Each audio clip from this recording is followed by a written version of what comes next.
Welcome to question hour. This is Satish. తెలంగాణపై కేంద్రం వివక్ష చూపుతోందంటూ విమర్శిస్తోంది రాష్ట్ర ప్రభుత్వం. కాజీపేట కోచ్ ఫ్యాక్టరీ, బయ్యారం ఉక్కు ఫ్యాక్టరీ, ఐటీఐఆర్ అభివృద్ధి పథకాలకు నిధులు ఇలా అన్నింటా అన్యాయమే జరుగుతుందంటోంది. రాష్ట్రం నుంచి ప్రాతినిధ్యం వహిస్తున్న కేంద్ర మంత్రి కిషన్ రెడ్డిని టార్గెట్ చేస్తూ టీఆర్ఎస్ మంత్రులు, ఎంపీలు కొంతకాలంగా మాటల దాడిని ముమ్మరం చేశారు. మరి వాటికి కిషన్ రెడ్డి సమాధానం ఏంటి?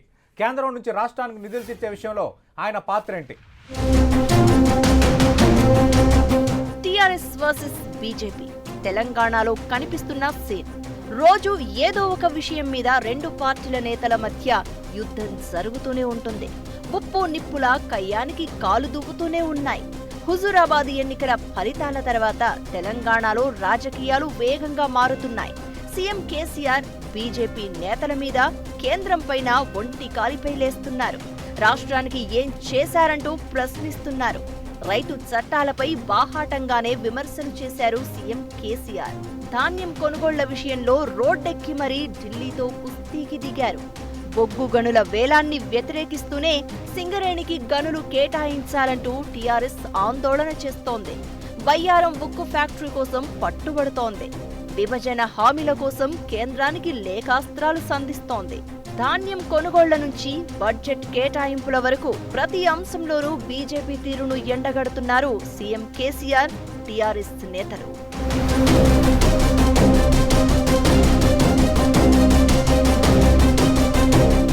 అయితే కేంద్రంపై, తమపై టీఆర్ఎస్ చేస్తున్న విమర్శలను ఎప్పటికప్పుడు తిప్పికొడుతూనే ఉంది బీజేపీ.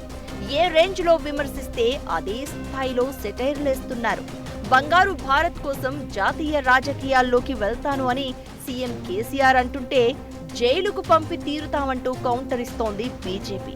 దేశ రాజకీయాల్లో బీజేపీ, కాంగ్రెసేతర కూటమిని ఏర్పాటు చేస్తామని సీఎం కేసీఆర్ అంటుంటే ఫ్రంట్ లేదు, టెంటూ లేదంటూ ఎద్దేవా చేస్తోంది బీజేపీ. ఇదే కాకుండా తెలంగాణ నుంచి కేంద్ర మంత్రిగా ఉన్న కిషన్ రెడ్డి రాష్ట్రానికి ఏం చేశారన్నది టీఆర్ఎస్ ప్రశ్న. ఈ విషయంలో బహిరంగ చర్చకు రావాలంటూ సవాల్ విసిరింది టీఆర్ఎస్. ఆ సవాల్ను స్వీకరించిన కిషన్ రెడ్డి, ప్లేస్ మీరు చెప్పినా సరే కానీ మాట్లాడే భాష సరిగ్గా ఉండాలంటూ సూచించారు.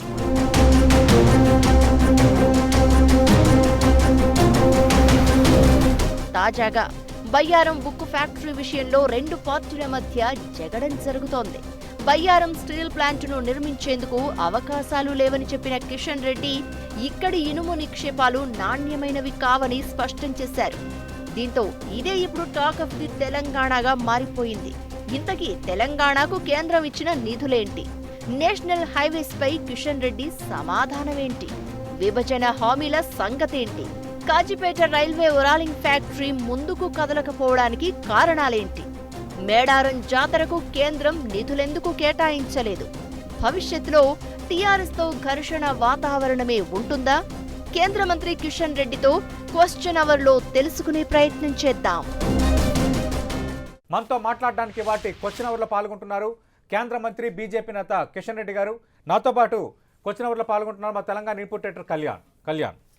సతీష్, కొద్ది రోజులుగా మనం చూస్తున్నాం తెలంగాణలో ప్రధానంగా బీజేపీ టీఆర్ఎస్ మధ్య మాటల యుద్ధం పతాక స్థాయికి చేరింది. మాటల నుంచి చేతల్లో కూడా అక్కడక్కడ వెళ్ళిన సందర్భాలు ఉన్నాయి. అవును, అంటే బీజేపీ కార్యకర్తలు, టీఆర్ఎస్ కార్యకర్తలు కొట్టుకునే పరిస్థితి కూడా ఉంది. బాహాబాహికి దిగుతున్నారు. అసలు ఈ పరిస్థితికి కారణం ఏంటి? నిజంగా కేంద్రం రాష్ట్రానికి అన్యాయం చేస్తుందా? ఇప్పుడే కేసీఆర్ ఒక్కసారిగా బీజేపీపై ఎందుకు అటాక్ ప్రారంభించారు? ఇలాంటి అన్నిటిపై కూడా మనం కిషన్ రెడ్డి గారితో మాట్లాడదాం. కిషన్ రెడ్డి గారు, చెప్పండి, ఎందుకు అసలు ఈ పరిస్థితి తెలంగాణలో ఎందుకు వచ్చింది? గతంలో మీరు చాలా రోజుల నుంచి కూడా మీరు చూస్తున్నారు, బీజేపీలో మీరు కీలక నేతగా ఉన్నారు. టీఆర్ఎస్ పార్టీ కూడా 2001 నుంచి తెలంగాణలో ఉంది. అయినా ఎన్నడూ లేనంత మాటల యుద్ధం, మాటల దాడి బీజేపీ టీఆర్ఎస్ మధ్య ఎందుకు మొదలైంది అనుకుంటున్నారు మీరు? అది మీరు చెప్పినటువంటి మాటల ప్రకారమే. ఎన్నడూ లేనప్పుడు ఈ మధ్యలోనే ఎందుకు ఈ రకమైనటువంటి పరిస్థితి వస్తుందో మీరు కానీ ప్రజలు కానీ అంచనా వేయాల్సిందిగా మరొకసారి నేను మీ ద్వారా అన్ని వర్గాల ప్రజలకు, తెలంగాణ విద్యావంతులకు, మేధావులకు, కవులు, కళాకారులకు కోరుతా ఉన్నాను. దుబ్బాక ఎన్నికలు జరిగాయి, ఆ తర్వాత హైదరాబాద్ ఎన్నికలు జరిగాయి. దుబ్బాకకు హైదరాబాద్ ఎన్నికలకు ముందు మీకు అందరూ తెలుసు, వేదికల మీద మంత్రులు రాబోయే ముఖ్యమంత్రి కేటీఆర్ గారు వస్తున్నారు, త్వరలోనే అవుతారు. కేటీఆర్ గారి చైర్ మీద కూర్చున్నబెట్టే, వేదిక మీద కూర్చున్నబెట్టే అనేక మంది మాట్లాడితే ఏ రోజు కూడా కేసీఆర్ కానీ కేటీఆర్ గారు కానీ ఖండించలేదు. మీ ఛానల్లో నుంచి అన్ని ఛానల్స్లో కూడా చాలా పెద్ద ఎత్తున రేపు మాపు ముహూర్తం ఉంది, ఎల్లుండి ముహూర్తం ఉంది, 10 రోజుల ముహూర్తం ఉంది అనేటి వాతావరణం తెలంగాణ రాష్ట్రంలో కల్పించారు. ఎప్పుడైతే జీహెచ్ఎంసీ ఎన్నికల్లో భారతీయ జనతా పార్టీ గెలిచిందో మరుసటి రోజే ఎవరైనా కేటీఆర్ ముఖ్యమంత్రి అంటే బండకేసి కొడతానండి, ఇదే పదం. గౌరవ ముఖ్యమంత్రి గారు ఏమన్నారు, వాళ్ళ పార్టీ నాయకులను ఎవరైనా అంటే బండకేసి కొడతానన్నాడు. ఆ రకంగా హైదరాబాద్ మున్సిపల్ ఎన్నికల తర్వాత వాళ్ళు అనుకున్నటువంటి ఆశలు, వాళ్ళు అనుకున్నటువంటి ఆలోచన విధానంలో మార్పు వచ్చింది. వాళ్ళ ఎక్స్పెక్టేషన్కు అనుకూలంగా రాజకీయాలు లేవు అనేటువంటి విషయం వాళ్ళు అర్థం చేసుకుని స్టాండ్ మార్చుకున్నారు. ఆ తర్వాత మరొక ఉప ఎన్నికలు వచ్చింది. మరొక ఉప ఎన్నికల్లో కూడా ఏ రకంగా వ్యవహారం చేశారో, ఏ రకంగా 100 కోట్లు ఖర్చు పెట్టారో, 1,80,000 కోట్ల రూపాయల ప్రాజెక్టు ఒకటి ప్రారంభించారు దుబ్బాకను దృష్టిలో పెట్టుకుని పైలట్ ప్రాజెక్ట్ కింద. పొదుపు సంఘాలకు తెలంగాణలో గత 7 సంవత్సరాలుగా ఎక్కడ కూడా పావుల వడ్డీ ఇవ్వలేదు. ఒక్క హుజూరాబాద్లో ఈ బై ఎలక్షన్స్ ముందు ఇచ్చారు. రైతులకు పావుల వడ్డీ ఇచ్చారు. పెండింగ్లో ఉన్నటువంటి అన్ని రోడ్లు, ప్రాజెక్టులు, ట్రాక్టర్లు ఇక ప్రభుత్వం తరఫున ఎన్ని చేయగలుగుతామో అన్నీ చేశారు ఆ 2 నెలల్లో. ఆ తర్వాత ఎన్నికలు ఎంత డబ్బు ఖర్చు పెడతారో పెట్టారు. మీకు అందరూ చూశారు, స్వయంగా నేను ప్రత్యేకంగా చెప్పాల్సిన అవసరం లేదు. ఆ తర్వాత ఆ ఎన్నికల్లో కూడా డబ్బులు తీసుకున్న తర్వాత కూడా ప్రజలు చాలా చరిత్రాత్మకంగా తీర్పునిచ్చారు. ఆ తర్వాత మరింతగా వారు మీకు తెలుసు మహానాడు కూడా, అంటే వాళ్ళ యొక్క ప్లీనరీ సెషన్ కూడా దీనికోసం ఏర్పాటు చేశాడు. మేము హైదరాబాద్లో ప్లీనరీ సెషన్ బాధారుగా పెట్టి దాని ద్వారా ఈ యొక్క హుజూరాబాద్ ఓటర్ల మీద ప్రభావం పడే విధంగా ప్రయత్నం చేశారు. అయినా ప్రజలు టీఆర్ఎస్ పార్టీని ఆదరించలేదు, టీఆర్ఎస్ పార్టీని వ్యతిరేకించారు. అదంతా మీరు చూశారు. కాబట్టి ఇది వాళ్ళు అనుకున్నటువంటి స్ట్రాటజీ ప్రకారము టీఆర్ఎస్ పార్టీ యొక్క వ్యవహారంలో, టీఆర్ఎస్ పార్టీ ఇంటర్నల్ వ్యవహారంలో వాళ్ళు అనుకున్నటువంటి ఎత్తుగడలన్నీ కూడా మార్పు వస్తూ ఉన్నాయి. కాబట్టి భారతీయ జనతా పార్టీ మీద ఒక కక్ష పెంచుకున్నారు. ఎన్నడూ లేనిది హుజూరాబాద్ ఎన్నికల ఫలితాలు వచ్చినటువంటి మరుసటి రోజే, సెకండ్ డే, హైదరాబాద్లో ప్రగతి భవన్లో ప్రెస్ కాన్ఫరెన్స్ పెట్టి గౌరవ ముఖ్యమంత్రి గారు భారతీయ జనతా పార్టీ పైన, కేంద్ర ప్రభుత్వం పైన, నరేంద్ర మోడీ గారి పైన తిట్ల పురాణం మొదలుపెట్టారు. ఆ రోజు నుంచి ఈ రోజు వరకు ఇక వారు పార్టీ నాయకులందరినీ పిలిచి నేను ఒక్కరినే తిట్టాలా, మీరందరూ ఏం చేస్తున్నారు, మీరందరూ తిట్టాలని వాళ్ళందరికీ అకౌంటబిలిటీ ఇచ్చి ఎవరు ఎంత తిడుతున్నారు భారతీయ జనతా పార్టీని, ఎంత కోటా తిడుతున్నారు, ఎంత ఘాటుగా తిడుతున్నారు, ఎంత పరుషమైనటువంటి పదజాలంతో తిడుతున్నారో ఈరోజు వాళ్ళందరికీ కాంపిటీషన్ పెట్టారు. వాళ్ళందరికీ అసైన్మెంట్ చేశారు, బాధ్యత ఇచ్చారు. మీరు ఇంత తిట్టాలా, మీరు ఇంత తిట్టాలా, మీరు ఇంత తిట్టాలా.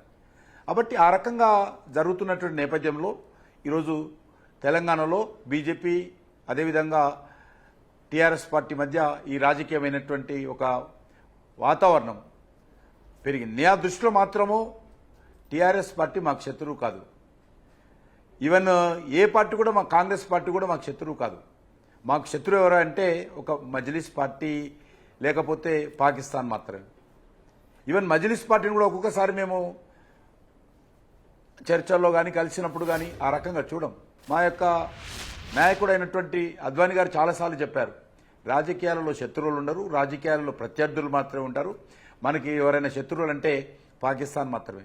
కాబట్టి ఆ రకంగా ప్రత్యర్థులుగా ఉండాలి తప్ప ఈరోజు ఒక ప్రధానమంత్రిని లేకపోతే ఒక పార్టీని ఎవరైనా సరే ఇటు కానీ అటు కానీ వాళ్ళకు ఉండే ఈ యొక్క వ్యవస్థ ఏదైతున్నదో, ఈ యొక్క ముఖ్యమంత్రి పదవి కావచ్చు, రాజకీయ వ్యవస్థ కావచ్చు, ఈరోజు ఈ పార్టీ రావచ్చు, ఇంకో పార్టీ పోవచ్చు, కానీ దీన్ని మనం భవిష్యత్ తరాలకి ఎవరు అవునన్నా కాదన్నా ఈరోజు రాజకీయ వ్యవస్థనే దేశాన్ని పరిపాలిస్తుంది, విధానాలు రూపకల్పన చేస్తుంది.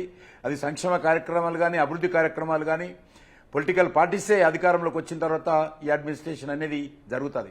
కాబట్టి వ్యవస్థను పూర్తిగా చిన్నాభిన్నం చేసుకోకుండా కాపాడుకోవాల్సినటువంటి బాధ్యత అందరిపైన ఉన్నది.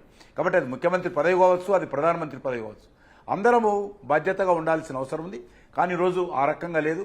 ప్రధానమంత్రిని వ్యక్తిగతంగా ఆయన వేసే డ్రెస్సుల నుంచి మొదలు పెడితే మాట్లాడము, వాడు వీడు అని అన్ని రకాలుగా ఆ రకంగా ఒక ముఖ్యమంత్రి ఇంతవరకు ఈ దేశ ప్రధానమంత్రిని ఎవ్వరు కూడా ఆ రకంగా స్వాతంత్రం వచ్చిన తర్వాత మాట్లాడలేదు. కాబట్టి అది ఈరోజు జరుగుతున్నటువంటి ఘర్షణలో పతాక స్థాయికి మీరు చెప్పినట్టు చేరిందని నేను భావిస్తా ఉన్నాను. అంటే కిషన్ రెడ్డి గారు మీరు చెప్తున్న ప్రకారం సీఎం కేసీఆర్ గారు మోడీ గారిని తిట్టారు, ఓకే, పరుష పదజాలం వాడారు, అక్కడి వరకు ఓకే. మీ నాయకులు, మీ బీజేపీ నాయకులు కూడా సీఎం గారిని అదే రకంగా ఏకవచనంతో సంబోధిస్తున్నారు, అదే రకంగా ఏకవచనంతో నిలదీస్తున్నారు, తిడుతున్నారు, దుర్భాషలాడుతున్నారు. హుందా రాజకీయాలకు కేరాఫ్గా కిషన్ రెడ్డి చాలా ఏళ్లుగా బీజేపీలో ఉన్నారు. ఇలాంటి పరిస్థితి మీ బీజేపీ నాయకులకు వచ్చింది అంటే ఓట్ల కోసమైనా మీరు కూడా? తెలంగాణలో మాత్రము ఇది ప్రారంభించింది ముఖ్యమంత్రి గారు, భారతీయ జనతా పార్టీ కానీ భారతీయ జనతా పార్టీ నాయకులు కానీ ఆరంభం చేసి ఈరోజు రాజకీయాలలో ఆ రకమైనటువంటి భాష ఉపయోగించడం ప్రారంభించింది గౌరవ ముఖ్యమంత్రి గారు. కాబట్టి గౌరవ ముఖ్యమంత్రి గారికి అదే భాషలో జవాబు చెప్తున్నారు. అది కూడా నేను గౌరవ ముఖ్యమంత్రి గారు కానీ మనం కానీ పార్టీలు కానీ వ్యక్తులు కానీ ఎవరు కూడా ఉండకూడదని కోరుకుంటా. నేను చెప్పాను ఇంతకుముందు, వ్యవస్థ కేసీఆర్ గారితో, నరేంద్ర మోడీ గారితో, కిషన్ రెడ్డితో ఆగిపోదు. ఇది భవిష్యత్ తరాలుగా ఉండాల్సినటువంటి వ్యవస్థ. ఇది ప్రజలు అసహించుకునేటువంటి పరిస్థితి, ప్రజలు వ్యవస్థ మీద విశ్వాసం పోయే విధంగా ఏ వ్యవస్థ ఉండకూడదని నేను కోరుకుంటాను. అంటే కిషన్ రెడ్డి గారు ఇందాక కళ్యాణ్ అన్నట్టుగా హుందా రాజకీయాలకి కిషన్ రెడ్డి మారిపోయారు. ఎందుకంటే ఒక ఎమ్మెల్యేగా కానీ, పార్టీ రాష్ట్ర అధ్యక్షుడిగా కానీ, ఫ్లోర్ లీడర్గా కానీ, ఎంపీగా, కేంద్ర మంత్రిగా మీ నుంచి ఎప్పుడు ఆ తరహా వ్యాఖ్యలు రాలేదు.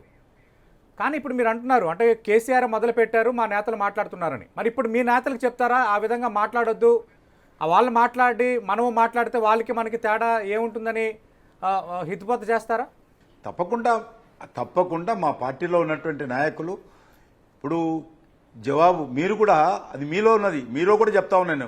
ఈ యొక్క ప్రచార ప్రసార సాధనాలు కూడా ఆ రకంగా తిట్టినప్పుడే మీరు ప్రచారం చేస్తా ఉన్నారు. మీలో కూడా మార్పు రావాలి. మీలో ఎందుకు మార్పు రాకూడదు? మీ బాధ్యత లేదా? ఒక రాజకీయ పార్టీలదే బాధ్యత. మీరు కూడా సమాజాన్ని ముందుకు బాగా చేయాలని, సమాజంలో మెరుగైనటువంటి సమాజాన్ని తీసుకురావాలని మీరు కూడా ప్రయత్నం చేస్తున్నప్పుడు మీరు కూడా ఆ రకమైనటువంటి నాయకుల యొక్క ఆ భాషను మీరే ఆ యొక్క పాత్ర కూడా పోషించాల్సిన అవసరం ఉంది. ఖచ్చితంగా కిషన్ రెడ్డి గారు, నా వంతు పాత్ర నేను పోషిస్తాను. మీరు చెప్పినట్టుగా మీరు ఇచ్చిన అడ్వైజ్ను ఎప్పుడు 10 టీవీ బాధ్యతాయుతంగా పాటిస్తూనే ఉంది. నేతలు ఉపయోగించే భాష పైన ఎప్పటికప్పుడు దాన్ని కొట్టిపారేస్తూనే ఉంది, తప్పుపడుతూనే ఉంది. అటు ఆంధ్రప్రదేశ్ మంత్రులు మాట్లాడినా, తెలంగాణలో రాజకీయ నేతలు మాట్లాడినా గుడ్, అది ఉండాలని నేను అభినందిస్తున్నాను. 10 టీవీని ఆ రకంగా చేస్తున్నాను. రైట్. తెలంగాణకు కేంద్రం ఏమీ చేయలేదు, కేంద్ర ప్రభుత్వం నుంచి రావాల్సిన నిధులు ఏవీ రాలేదు, తెలంగాణ నుంచి ఉన్న కేంద్ర మంత్రి కిషన్ రెడ్డి ఏం చేస్తున్నాడు అంటూ మిమ్మల్ని నేరుగా సీఎం కేసీఆర్ ఈ మధ్య కాలంలో చాలా ఎక్కువగా ప్రశ్నిస్తున్నారు. ఏం చెప్తారు దీనికి మీరు? మీరు కేంద్ర మంత్రి అయిన తర్వాత తెలంగాణకు తెచ్చింది ఏంటి? ఇది టీఆర్ఎస్ నేతలు అడుగుతున్న సూటి ప్రశ్న.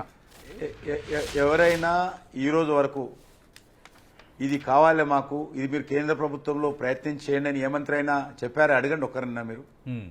ముఖ్యమంత్రి గారు ఏ రోజైనా ఒక ఉత్తరమైన రాశారా? కేటీఆర్ గారు ఒక ఉత్తరమైన రాశారా? ఒకసారి కేటీఆర్ గారు ఒక వేదిక మీద చెప్పాడు, రసూల్పురకు సంబంధించినటువంటిది ఒకటి. ఒక వినోద్ గారు 2 రోజుల క్రితము ఈ యొక్క రాజీవ్ రహదారి నేషనల్ హైవే చేయాలని చెప్పారు. ఈ 2 విషయాలు తప్ప రాష్ట్ర ప్రభుత్వం నుంచి నన్ను ఏ మంత్రి కలవలేదు, ఏ మంత్రి నన్ను అడగలేదు. అయినా కూడా వాళ్ళ కోసం నేను మంత్రి కాలేదు, వాళ్ళ విజ్ఞప్తుల కోసం నేను ఎదురు చూడడం లేదు.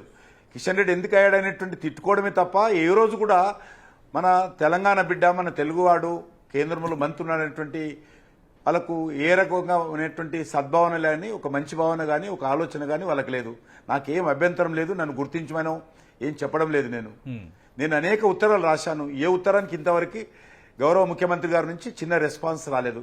అనేక ఉత్తరాలు అభివృద్ధికి సంబంధించిన విషయాలే. నేను వేరే పైరవి చేసిన వ్యక్తిని కాదు, లేకపోతే ఇంకేదైనా ఫేవర్ అడిగినటువంటి వ్యక్తి అని కాదు.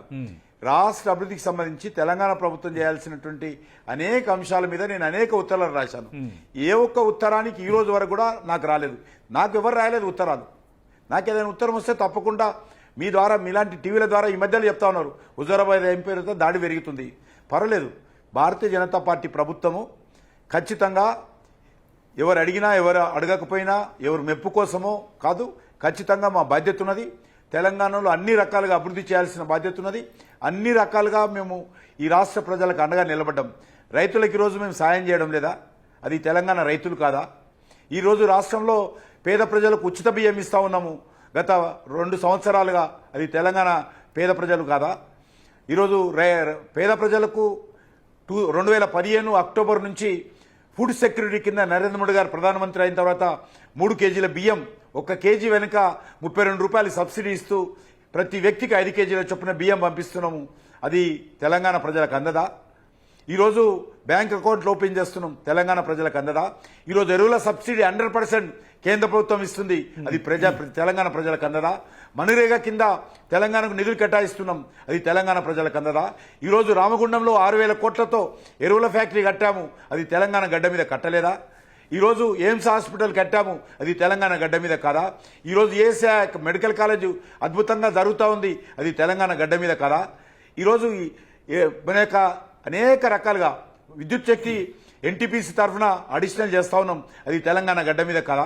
కాబట్టి ఆ రకంగా చెప్పుకుంటూ పోతే అనేక రకాలుగా తెలంగాణ ప్రభుత్వానికి మేము బాధ్యతగా చేపడుతున్నాం. ఏ రాష్ట్రం ఒకటి గుర్తుపెట్టుకు, ఏ రాష్ట్రం కానీ ఆ రాష్ట్ర అవసరాలకు అనుగుణంగా ఆ రాష్ట్రాలు ప్రత్యేకమైనటువంటి పథకాలు పెట్టుకుంటారు, తప్పులేదు, అది పెట్టుకోవాలి. వాళ్ళ సంక్షేమ పథకాలు కావచ్చు, అభివృద్ధి ప్రాజెక్టులు కావచ్చు, ఆ రాష్ట్ర బడ్జెట్కి సంబంధించి పెట్టుకుంటారు. అవన్నీ కూడా మీరు కేంద్ర ప్రభుత్వం మీద, ఇది కేంద్ర ప్రభుత్వం అంటే ఏదైనా ప్రింట్ చేసే మిషనా? అది ప్రజల నుంచి వచ్చేటువంటి డబ్బు ద్వారానే కేంద్ర ప్రభుత్వం ఖర్చు పెడుతుంది. ఒక న్యాయ పైసా దుర్వినియోగం చేశామో లేకపోతే కమిషన్ తీసుకున్నామో అది నిజంగా మీరు అనొచ్చు. ఎక్కడైనా కేంద్ర ప్రభుత్వం ఈ రకంగా కమిషన్ తీసుకున్నది నరేంద్ర మోడీ గారి కొడుకో, నరేంద్ర మోడీ గారి కూతురో, నరేంద్ర మోడీ గారి అల్లుడో ఆ రకంగా ఉన్నారంటే తప్పకుండా అనుకోవచ్చు. ఎక్కడ కూడా 1 రూపాయి దుర్వినియోగం చేయకుండా ఒక దేవాలయానికి ధర్మకర్త ఏ రకంగా ఉంటాడో ఈరోజు కేంద్ర ప్రభుత్వానికి ఆ రకంగా మా ప్రభుత్వం ధర్మకర్తగా నీతి నిజాయితీతో 7.5 సంవత్సరాలుగా 1 రూపాయి దుర్వినియోగం. మీరు వ్యక్తిగతంగా ఏం చేశారు? మీరు కేంద్ర మంత్రి అయిన తర్వాత తెలంగాణకు ఒరిగిందేంటి? ఇది టీఆర్ఎస్ నేతలు అడుగుతున్న ప్రశ్న. నేను ఉత్తరాలు రాశాను, మీరు ఒకసారి నా యొక్క ఉత్తరాలు చూస్తే సరిపోతుంది ఏమేం చేశాను. నేను నాకు ఒక్క రోజు కూడా ఇది కావాలని అడగలేదు, అదే మీకు చెప్పాను, మీరు అర్థం చేసుకుంటలేరు. ఇది కావాలి అని ఏ మంత్రి నా దగ్గరకు వచ్చి రాలా ఈ రోజు వరకు. ఢిల్లీకి వస్తారు, నేను ఆఫీస్లో ఉంటాను, మా ఆఫీసు పోతారు, ఆఫీసు ఇల్లు కిషన్ రెడ్డి అంటున్నాడు, మన తెలంగాణ అంటోడు ఉన్నాడు ఒకడు అనే విషయం వాళ్ళకి అర్థం కాకపోతే మీరు ప్రశ్న అడిగారు కదా, నాకే కడతాండి వాళ్ళకు. అంటే కిషన్ రెడ్డి నేను అది అడుగుతున్నా, అంటే వాళ్ళు అడిగితే గానీ మీరు చెయ్యరా? మీరు కూడా తెలంగాణ నుంచి కేంద్ర మంత్రిగా ఉన్నప్పుడు తెలంగాణకు రావాల్సిన తెలంగాణకు విభజన చట్టం ప్రకారం దిశగా బాధ్యత మీకు లేదా? తప్పకుండా తెలంగాణకు అనేక రకాలుగా ఈరోజు ఈ యొక్క ఎంఎంటీఎస్ సెకండ్ ఫేజ్ పూర్తి చేయించాను, రాష్ట్ర ప్రభుత్వం డబ్బులు ఇవ్వడం లేదు. యాదాద్రికి ట్రైను ఎంఎంటీఎస్ ఎక్స్టెండ్ చేయించాను, రాష్ట్ర ప్రభుత్వం స్పందన లేదు. ఈరోజు సైన్స్ సిటీ ఇచ్చాము ఇక్కడికి హైదరాబాద్లో, రాష్ట్ర ప్రభుత్వం నుంచి స్పందన లేదు. ఈరోజు సైనిక్ స్కూల్ ఏర్పాటు చేయడం కోసం గతంలో కూడా ప్రభుత్వం రాసి నేను వచ్చినా కూడా ప్రయత్నం చేశాను, సైనిక్ స్కూల్ రాష్ట్ర ప్రభుత్వం నుంచి స్పందన లేదు. ఈ రకంగా అనేక రకాలుగా ఉత్తరాలు రాస్తా ఉన్నాను నేను. తప్పకుండా రాష్ట్రానికి సంబంధించి ఇప్పుడు గ్లోబల్కి సంబంధించినటువంటి WHO ఏర్పాటు చేయబడినటువంటి ఒక రీసెర్చ్ సెంటర్ కూడా తెలంగాణకు రిక్వెస్ట్ చేసి తీసుకొచ్చాను, రాష్ట్ర ప్రభుత్వం స్పందన లేదు. ఈరోజు డిఫెన్స్ మీద అనేక రకాలుగా ఖర్చు పెడుతున్నాం, అవన్నీ తెలంగాణకు వచ్చేటివి కాదా? కాబట్టి కిషన్ రెడ్డి ప్రత్యేకంగా కొన్ని చేశాం మేము, అవన్నీ కూడా నేను ఉత్తరాలు రాస్తా ఉన్నాను. ముఖ్యమంత్రి గారు కేంద్ర ప్రభుత్వంతో మాట్లాడాను, ఈ ప్రాజెక్టు ఉన్నది, ఈ ప్రాజెక్టు మీరు నిధులు ఇవ్వండి, డబ్బులు ఇవ్వండి, లేకపోతే భూమి ఇవ్వండి, కేంద్ర ప్రభుత్వం ఈ ప్రాజెక్టు పెట్టడానికి సిద్ధంగా ఉంది. ఒక్కదానికైనా రెస్పాన్స్ ఉండాలి కదండి మీరు అన్నట్టు. అయితే కిషన్ రెడ్డి గారు ఎవరు చెప్పుకోవాలి, నేను ఏదైనా ఒక ప్రాజెక్టు పెట్టాలంటే దేశంలో ఉన్న అన్ని రాష్ట్రాలు ఒక ఎత్తు, తెలంగాణ అనేది సెపరేట్. ఎందుకంటే ఇది ఈ మధ్య కాలంలో రాష్ట్రంగా మారిన ఒక ప్రాంతం. దీనికి ఇంతకుముందు కేంద్ర మంత్రిగా బండారు దత్తాత్రేయ ఉన్నారు, ఇప్పుడు కిషన్ రెడ్డి గారు ఉన్నారు. విభజన చట్టం హామీలు ఇప్పటికీ నెరవేరలేదు. గిరిజన యూనివర్సిటీ కావచ్చు, లేదంటే కాజీపేట కోచ్ ఫ్యాక్టరీ కావచ్చు, బయ్యారం ఉక్కు, తర్వాత ఒక ప్రాజెక్టుకి జాతీయ హోదా, సాగునీటి ప్రాజెక్టుకి, ఇవన్నీ వస్తే తెలంగాణ ప్రాంతం అభివృద్ధి చెందుతుంది. అందులో మీరు కూడా భాగస్వాములు అవుతారు కదా. విభజన చట్టం హామీలు ఇంకెన్నాళ్ళు కావాలి నెరవేర్చడానికి? విభజన చట్టానికి సంబంధించి అన్ని రకాలుగా కేంద్ర ప్రభుత్వము రాష్ట్ర ప్రభుత్వాలతో మాట్లాడుతున్నారు. ఏవేవి చేయడానికి అవకాశం ఉంటే ఆ ప్రయత్నాలన్నీ కూడా చిత్తశుద్ధితో చేస్తూ ఉన్నాం. మేము చేయకుండా ఉండదు. ఇప్పుడు వరంగల్లో రైల్వేకి సంబంధించినటువంటి ఒక యూనిట్ పెడతా ఉన్నాము. 2017లో శాంక్షన్ చేస్తే గత నెలలో భూమి ఇచ్చారండి. లాస్ట్ మంత్ 150 ఎకరాలు ఇచ్చారు.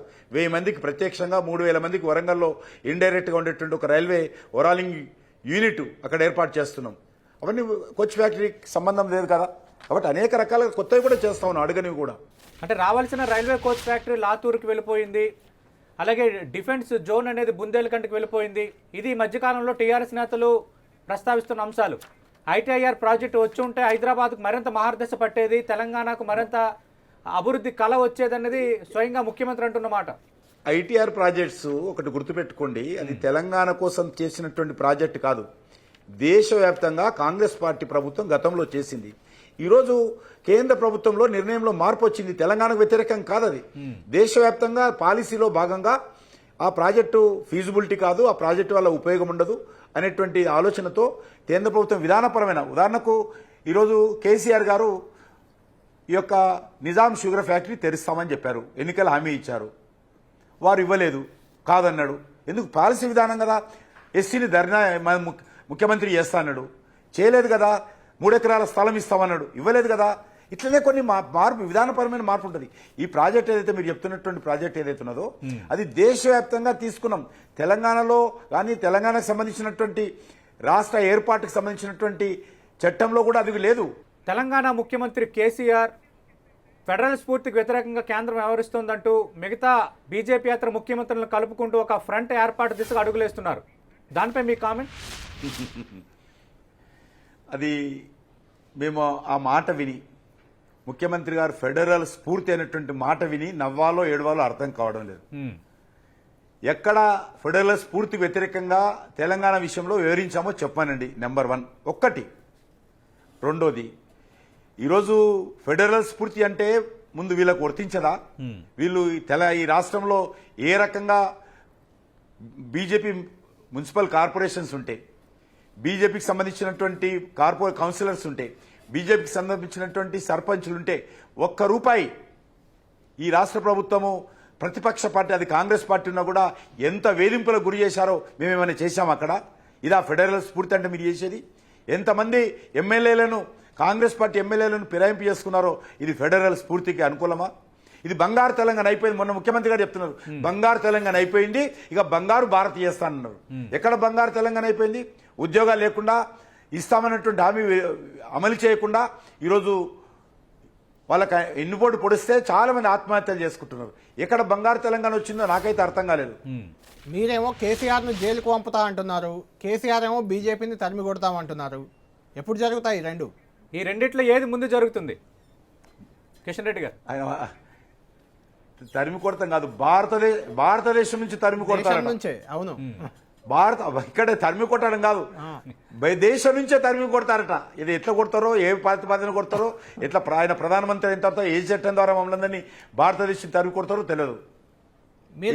మా దగ్గర 11 కోట్ల మంది సభ్యులు ఉన్నారు మా పార్టీలో. 11 కోట్ల మంది భారతీయ జనతా పార్టీకి సభ్యులు ఉన్నారు. ఎన్ని కోట్ల మందిని భారతదేశం తరిమి కొడతారో నాకైతే తెలియదు. అది వారే ముఖ్యమంత్రి గారు, గౌరవ ముఖ్యమంత్రి గారే చెప్పాలి. అది మీరు కూడా పదే జైలుకు పంపుతా అంటున్నారు కదా కేసీఆర్ని, ఎప్పుడు పంపుతారు?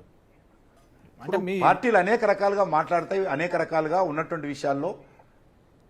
అదే కాబట్టి పార్టీలలో ఉంటారు. ఎందుకంటే ఈరోజు మనం చూస్తూ ఉన్నాము, ట్రాక్టర్లు మేమిస్తే టీఆర్ఎస్ కోలు ఇస్తున్నారు. ఈరోజు దళిత బంధు టీఆర్ఎస్ వాళ్ళకే ఇస్తా ఉన్నారు. హౌసింగ్ స్కీమ్ ఉన్న కొద్దిపాటి ఇల్లు కట్టినా, అది 30-40 ఇల్లు కట్టినా 7 సంవత్సరాలుగా ఆ ఇల్లు కూడా అది పూర్తిగా టీఆర్ఎస్ పార్టీలకు అనుకూలంగా ఇస్తా ఉన్నారు. సాగునీటి ప్రాజెక్టులు అవినీతి జరుగుతూ ఉంది, ఇరిగేషన్ ప్రాజెక్ట్స్లలో అవినీతి జరుగుతూ ఉంది. లేకపోతే ఈరోజు ఇంటింటికి ట్యాప్ విషయంలో కొంత అవినీతి జరిగిందనే విషయం అనేక పత్రికల్లో వస్తూ ఉంది. కాబట్టి ఆ రకమైనటువంటి విషయాలలో ఎవరైనా దోషులుగా చేరితే దర్యాప్తు చేసి జైలుకు పంపిస్తామన్నది అది సర్వసాధారణమైన విషయం.